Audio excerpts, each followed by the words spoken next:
নমস্কার বন্ধু, গত কোরিয়ার বিমান দুর্ঘটনা বলেছিলাম পাখির কারণে কোনো বিমান বিধ্বস্ত হতে পারে কিনা সেটা নিয়ে একটা পরবর্তীতে ভিডিও বানাবো।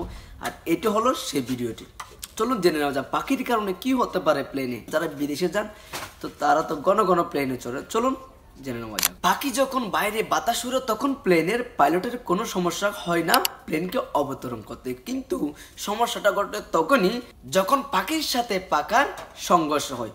পাখির সাথে পাখার সংঘর্ষ হওয়ার কারণে পাখির মাংসের টুকরোগুলো কম্প্রেসরে গিয়ে লাগে এবং কম্প্রেসরে গিয়ে লাগার কারণে ইঞ্জিনে কম্প্রেসর কি করতে পারে না, বাতাস বা অক্সিজেন চলাচল করতে দিতে পারে না। এর কারণে হয় কি, ওই ইঞ্জিনের তাপমাত্রা 210 ডিগ্রি সেলসিয়াসে বেড়ে যায় এবং 210 ডিগ্রি সেলসিয়াসে বেড়ে যাওয়ার কারণে এই যে জ্বালানিগুলো রয়েছে সেই জ্বালানিগুলো তরল আকারে টারবাইন থেকে আস্তে আস্তে বের হয়ে আসতে শুরু করে। অবশেষে যখন তার অক্সিজেনের সংস্পর্শে আসে তখনই আগুন ধরে যায় এবং বিমানের পেছন দিকে বিস্ফোরিত হয়ে যায়। কারণ জ্বালানি তো জ্বলতেছিল এবং পাখির টুকরোগুলোর কারণে ইঞ্জিনের যে কলটা কমে গেছে, এর কারণেই মূলত বিধ্বংস হয়েছে।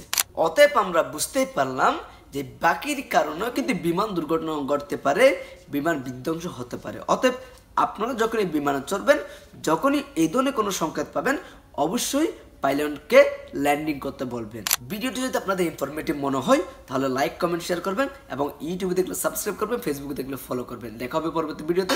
নমস্কার।